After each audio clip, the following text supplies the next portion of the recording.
Hey guys, this is Daquan again, and we're back with another creepypasta. Now this one I wrote, I put a lot of hard work into, and I believe you all enjoy it. It's about a group of friends who go on an annual camping trip. It takes a turn for the worse this time. Now, I can't tell you too much about it, or the story will be ruined, and I cannot have that happen. But now that it's nighttime, where your fear is the highest, just sit back, relax, eat your popcorn, and drink your Coke, or whatever the hell you're snacking on, and enjoy the story.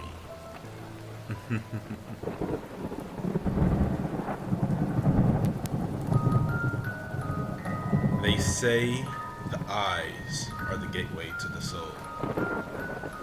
Have you ever felt as if you were being watched whenever you were around a group of dolls? Well,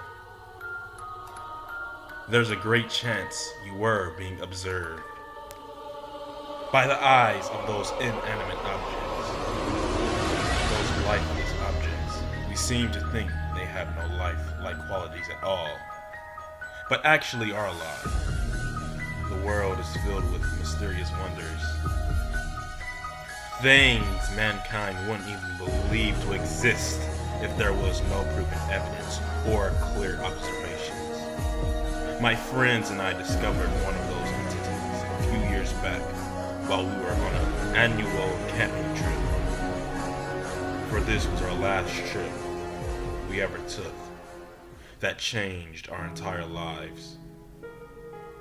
It all started on that summer break of 2013. My friends, Paul, Chris, Tracy, my girlfriend Tammy, were preparing for our annual camping trip. Hell yeah, man. It's finally summer break, bro. No more classes until the fall semester, Paul had shouted out. We all attended a local community college in Cleveland, Ohio, called Tri-C. It had 4 different campuses. We attended the Metro campus, which was located near downtown. Man, I'm so ready for that trip. I've been dying to go since the spring semester started.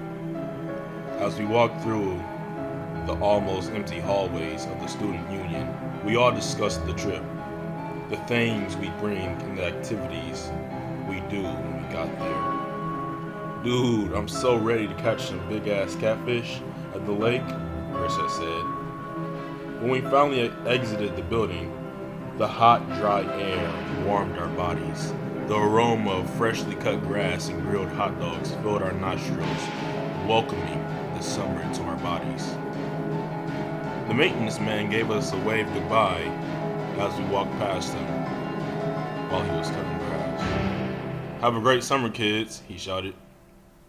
When we got to the parking lot, it was dead empty. As I thought it'd be. I guess everyone started the summer off already, Chris had said. Well, let's not let them beat us to it. Come on, man. We hopped in our cars and headed to our homes to pack our bags for a week's worth of fun. Tammy and I lived only 15 minutes away, but with the traffic, it took us about 25 minutes. When we got to our apartment, we hurriedly got our things together. Shit, Tammy, I thought I told you to pack all our shit last night. No, you didn't, Mike. Yes, I did. I sent you a text last night. Oh, really then? Prove it then. I scrolled through my phone and hers, proving my claim. She laughed, and so did I, which ended the argument we didn't have time for. Let's just hurry up. I want to get there before nightfall. Before leaving out, I called up everyone else and told them we should all meet up at Walmart before the big trip to pick up extra food, water, and supplies just in case. I mean, you can never be too prepared when going out into the wilderness, right? Walmart was only 10 minutes away, so it was a pretty quick drive. The others arrived several minutes later. We all walked in together to get what we needed: food, water, flashlights, beer, and etc. When we finally were done and heading out the door, that asshole Chris told us to wait because he had to take a piss. Come on, man, you always do this at the last minute. Sorry, guys, it'll only be like 5 minutes. Whatever, man, just hurry up. You know it takes like an hour to get there. We all waited for 5 until he finally came rushing out. Okay, let's go. And with that, our trip finally began. Tracy drove alone. Paul and Chris drove together in Paul's beat up Pontiac. And Tammy and I drove in a Ford Escape. 10 minutes into our drive, I plugged the aux cord into my phone and bumped some old Gucci. I knew Tammy hated that kind of music, but I loved messing with her. What do you know about that old Gucci, nigga? Ha ha ha! Will you cut that fucking shit off? Yo ass should have just drove with Tracy. You wouldn't know good music even if it would have hit you in the face. She ripped the aux cord out of my phone, and I looked at her ass like she was crazy. Hold on, buddy, what are we doing here? She plugged it into her phone and played some shit I never heard before. This caused an argument. Man, cut that whack ass shit off, I shouted at her. She said the same about my music. God, we argued like a married couple. Before I knew it, we were parking into the camping ground. Nobody really came around the time we did because our classes ended a week earlier than the other schools. So in other words, we had the place to ourselves. We began unpacking and headed on the trail we usually took the other 3 years we came here. The trail was only around 100 feet long, so we all reached our destination within a minute. The camping site was near a lake, so I think it's safe to say the view was beautiful. This place never ceases to amaze me. Even after 3 years, I'm still in love with the view, Tracy has said. We all began pitching the tents and settling down. I set up a fire to roast some hot dogs. It was around 8 p.m. when everyone began eating. After the hot dogs we devoured, we roasted some marshmallows for our s'mores, which is, by the way, the perfect camping dessert ever. I always add a few slices of strawberries to mine. The perfect taste of roasted strawberries and marshmallows mixes well with melted chocolate and graham crackers. We then drank a few bottles of beer and told some horrifying campfire stories before heading to bed. In the morning, I woke up around 8 to start preparing breakfast. Bacon, scrambled eggs, and pancakes was on the menu. After we all ate, the guys and I headed out on the lake with our canoes to go fishing. Hey guys, first one to catch 3 fish wins. Haha, shut up, Mike. You know damn well your fishing skills are shitty, Paul told me. Whatever, man, we'll see. We all went silent and focused on the lake. Chris was the first to catch a fish, along with Paul. They both caught 2 fish before I could even catch one. Around the same time I caught it, Paul had reeled in his 3rd catfish, which meant that he won. Of course, he talked shit the whole day about it. When we paddled back to the shore, the girls were both knitting blankets. I joked around and called them grandmas. Oh, shut up, Mike, Tracy had said. The rest of the day went by fast. What can I say? You know, time flies when you're having fun. We went hiking through the forest collecting wild berries for the pie Tracy was making tonight. Small wildlife scampered away from us as we went through their grocery store, taking away their fresh produce. We all headed back to the camp when our bags were filled with berries and began playing ninja. Yup, I know, we're childish, right? A bunch of 21-year-olds playing a child's game. The day strode on pretty fast, though, and before I knew it, dinner time was an hour away. The guys and I properly prepared the fish and began filleting them for some fried fish, which will be dinner for tonight, along with a side of buttery cheesy grits. While dinner was being prepared, Tracy had started on her pie, which would be ready within 2 hours. Dinner was done before the pie.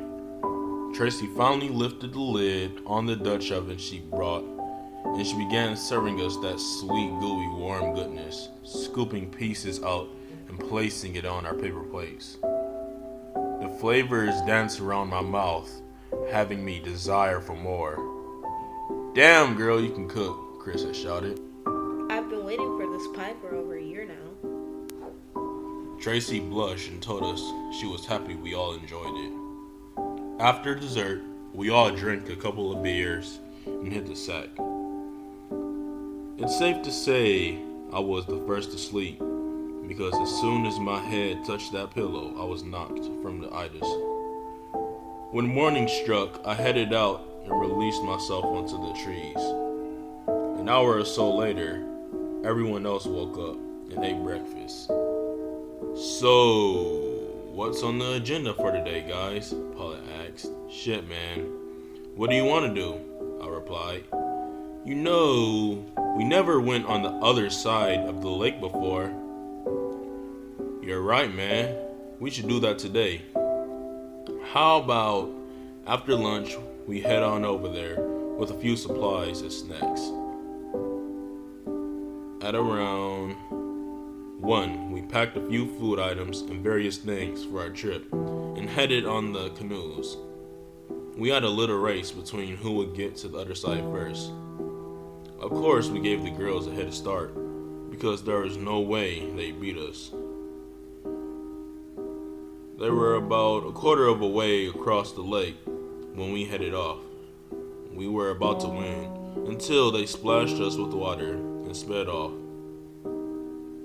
It took about 10 minutes to cross the lake. The other side was flourishing with wildlife.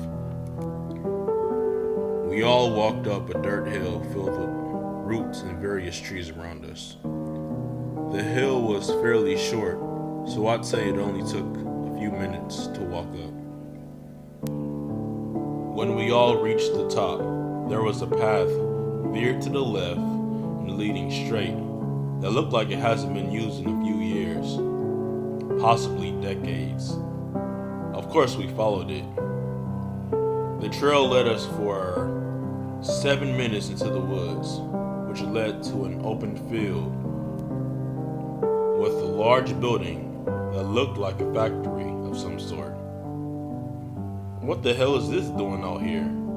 I had said. I mean, it was pretty random. A huge ass factory right in the middle of nowhere. "Let's go inside." Paul began walking forward and around the front. The whole building looked abandoned. "Damn, it's clammed shut." Paul was yanking back and forth on the door ferociously. "Hey man, let's just throw a huge ass boulder at the window." Chris had interrupted Paul's rampage. They both heaved the boulder into one of the front windows, which broke instantly.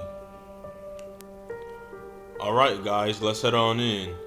Ladies first."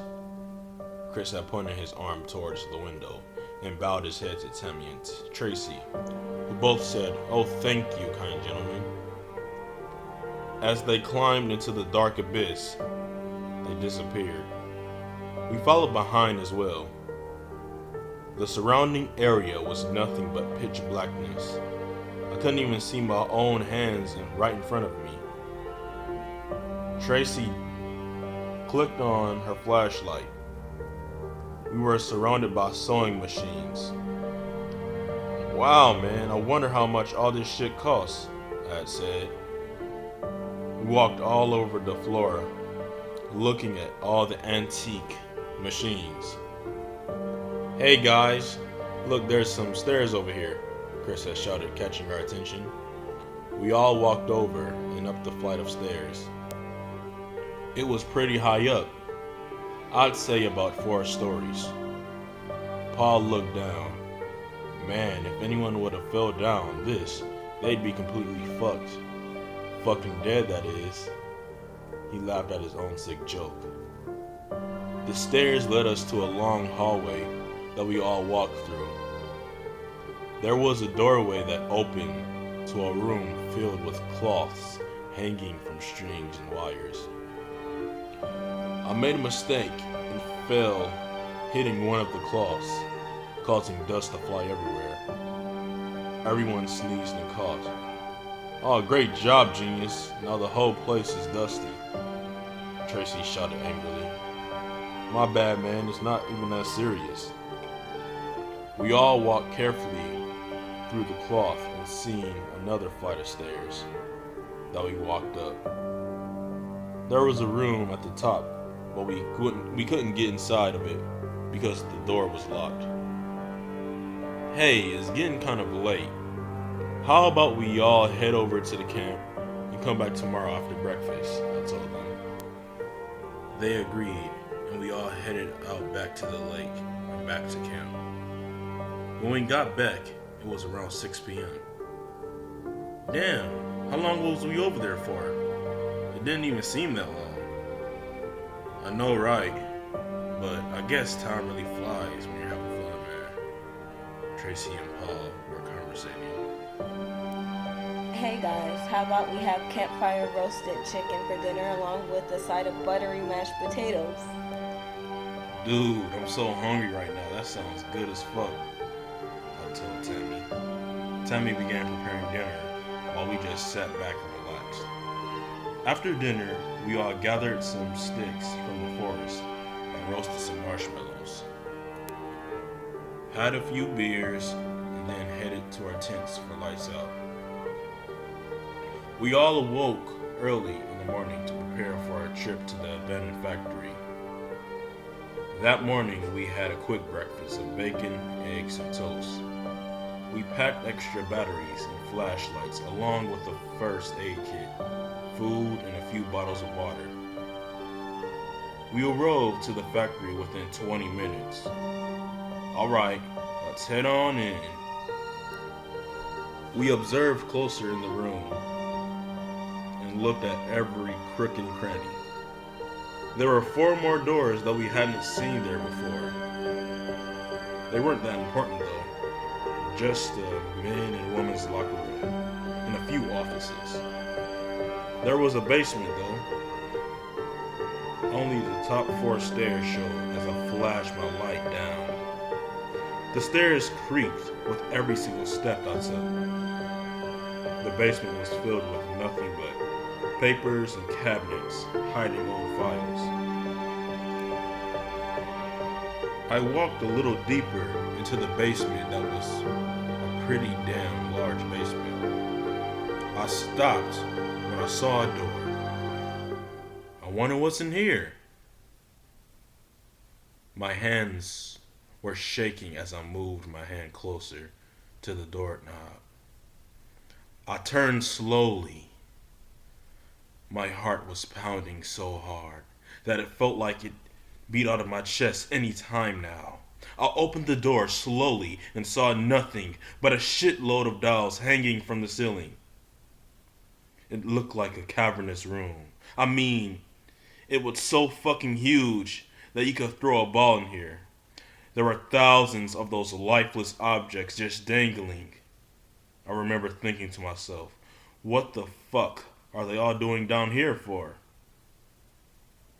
Hey guys, come here now. Within minutes, footsteps echoed down those old ancient steps, heading towards me. They all froze when they saw the room. What? What the fuck, man? What are all these for? Paula said, with nothing but fear in his face and voice. How the hell should I know, man? Guys, I've got a bad feeling about this. We should just leave. I agree, Tracy. We all backed away slowly and then bolted upstairs. Before we could leave the factory, that dumbass Chris did something that I'll regret staying to see what would happen for the rest of my life. He stopped and he told us we were all being pussies. And he pressed a knob on one of those sewing machines. Everything went silent for a full 3 seconds. And when I say silent, I fucking mean it.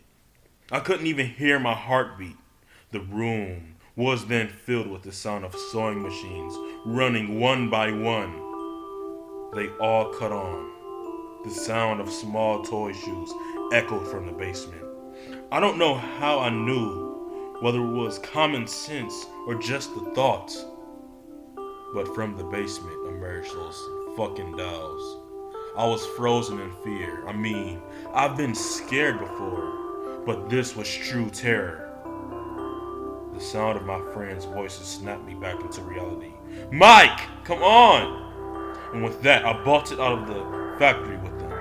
But I swear, before we left that factory, I heard the sound of someone laughing. The laugh of a crazed man. I didn't care though, because before I knew it, we were all at the lake, paddling our asses away towards the other side.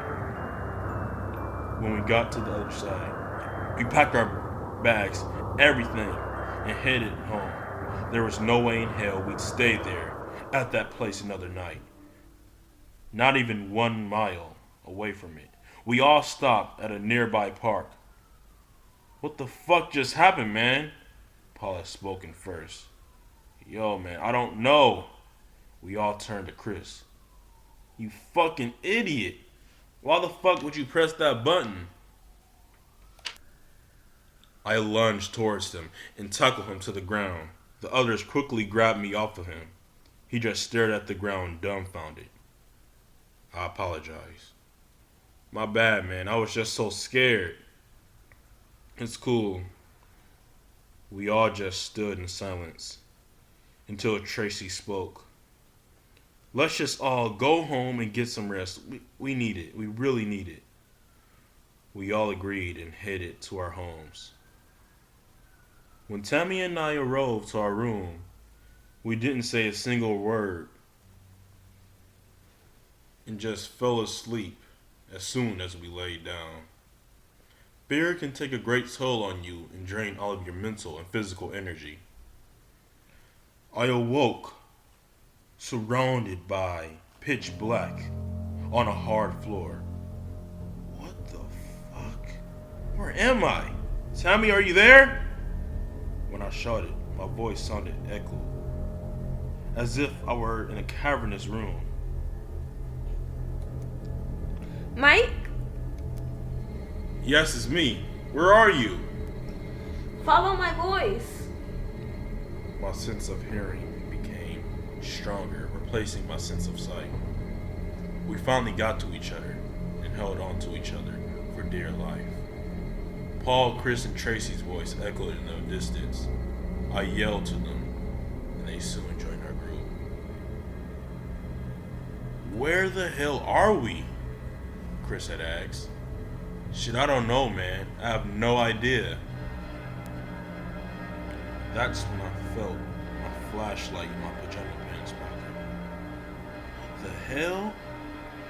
I pulled it out and flashed it.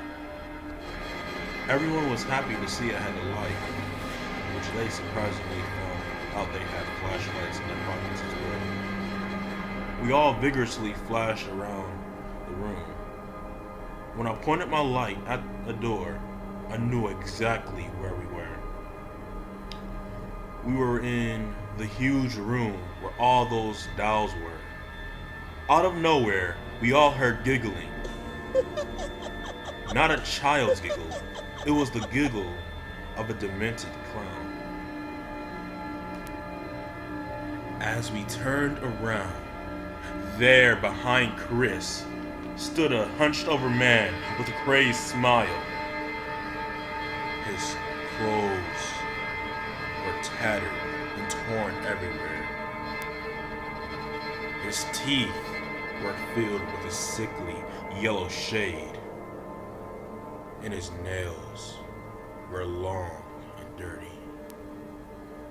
He covered Chris's mouth and pulled him back, gliding as they backed into the darkness, as the muffled screams of Chris echoed through the room. Stay here with my children and I. Become part of our family. You sick fuck, where the fuck did you take Chris? Come and find out, my new children.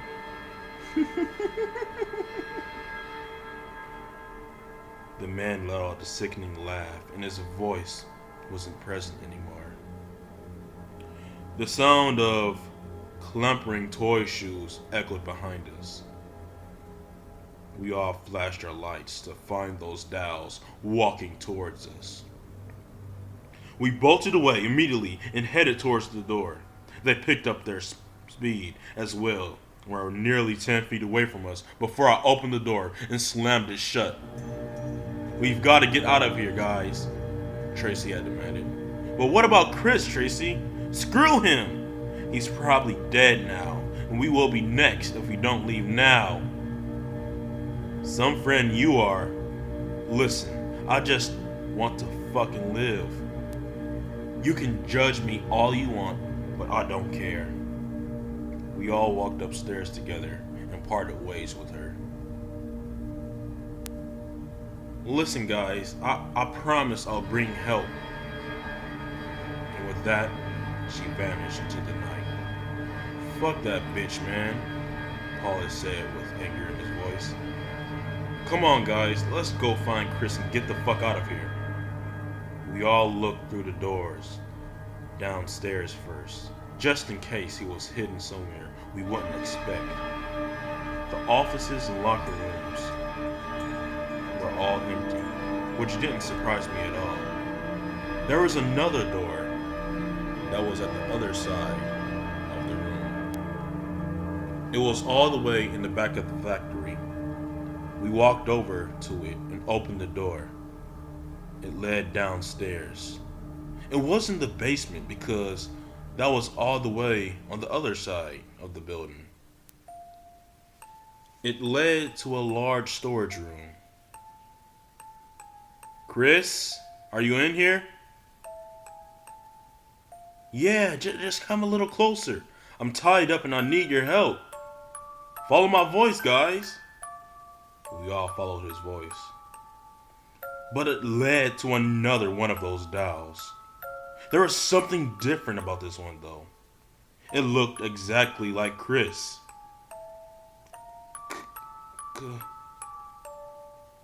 Chris?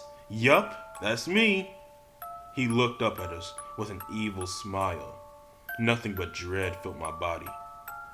Chris, no, the doll, or whatever the fuck it was, ran up to Paul and bit a chunk of flesh clean off his fucking arm. Paul screamed in agony. The doll just laughed on the floor. I kicked it, sending it across the room. Come on, let's get the fuck out of here. That thing isn't Chris. It just can't be. We all ran out of the room and slammed the door behind us, locking it shut. Let's check upstairs now. But first, let's get you bandaged up, Paul. Tammy found a piece of cloth laying on the floor and wrapped his arm. Okay, let's go. We headed up the long flight of stairs. When we reached the top, everything looked different. The hallway we walked through before was filled with pictures of people. Some of them looked familiar. The hallway had so many different splits and turns, but we just kept walking straight until we reached the room with all of the cloth hanging up. But before we walked in, we saw two more pictures that caught our attention. One was of Chris, and another appeared to be Tracy, but it wasn't completely filled in yet. Only half of her face was showing, while the other half was just blank. What the fuck? Paula said. We all then walked into the room, heading towards the other room, in the top left corner of the one we were already in. As we got closer, the sound of a screaming woman came from the area. We were walking towards it. It sounded like Tracy! As soon as I yelled her name, we all ran up the stairs. Paul and I bust through the door to find that man hunched over Tracy, laying on the table. Half of her body was immobile. In other words, half of her was part of a doll, while the other half was human. Guys, just get out of here! Tears welled up down her face. Paul and I tackled the man and began punching him in the face. His blood just sprayed on our faces. He laughed while all of this happened. I then grabbed a pair of sewing scissors that was on the table above of us and lunged them through his chest repeatedly. This made him react in pain, or so I thought. He was screaming and vomiting blood. He got up and began laughing. "Oh boy, again, he said. "What the fuck are you? Are you even human?" I choked on my words because of the fear he placed me in. He ignored my question and just pulled a needle out of his clothing and began stitching Tracy up.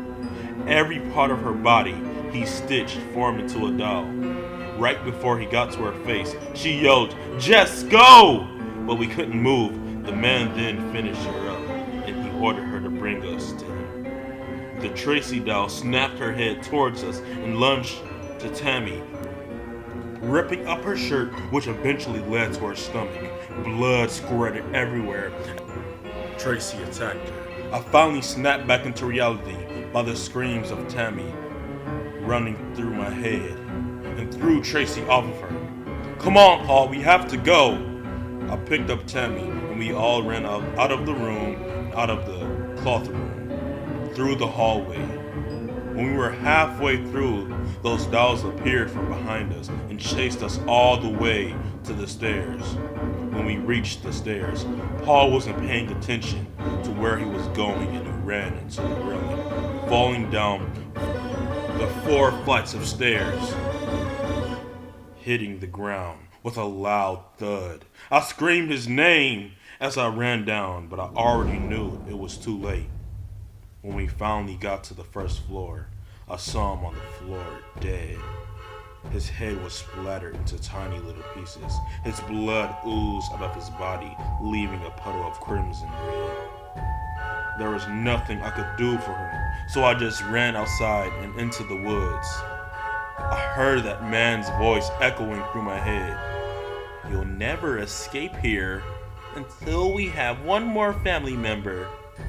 The choice is yours, Mike. It's either you or the girl."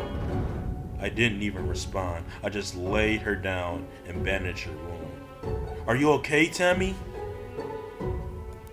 Mike, just let them take me. I'm done for anyway. "No! Don't say that. We need to leave together." Mike, we don't have much time. Please just leave me here. I just ignored her and picked her up, continuing deeper into the woods, until I saw an opening. "See? I told you we'd make it to..." The factory was in front of us. What the hell? I ran back into the woods again, just to see the factory. Every time. This went on for a few hours. I just couldn't believe what was happening right now. I then ignored the woods and just ran through the open field. Just to run back to the front of that factory.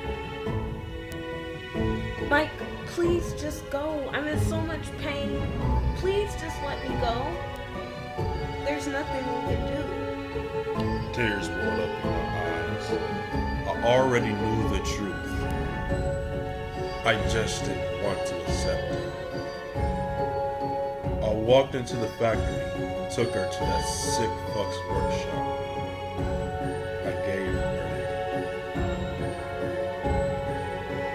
I gave her one last kiss. We parted ways. You made a wise choice, my boy. But this won't do. We need one more soul to complete our family. He looked up at me and giggled. What the fuck are you talking about? You'll fit our family perfectly. You lying fuck, you said you only needed one. He just laughed and chased me along with his dolls. I ran out of the factory, through the woods again. I already knew it wouldn't work, but I didn't care. But to my surprise, it actually worked and I made it to the lake. I jumped in and swam all the way to the other side. As soon as I reached the other side, on the shore, I passed out in exhaustion. But before passing out, the man stood over me. What the hell are you? He answered me with a name that would stick with me forever. I am the creator. As soon as he said that, my vision darkened and I blacked out. I awoke in my room on my bed. The morning sunlight lit up my room. I immediately called Tammy, but got no reply. All of her things were gone. I called up the other guys, but other people answered. Sorry, man, you got the wrong number. I even called my parents to see if they knew what happened to them. Who's Tammy? My mom had asked. Have you been drinking too much again? I just hung up. I keep to myself now, with no friends to speak of, and one shitty job at Walmart as a cashier.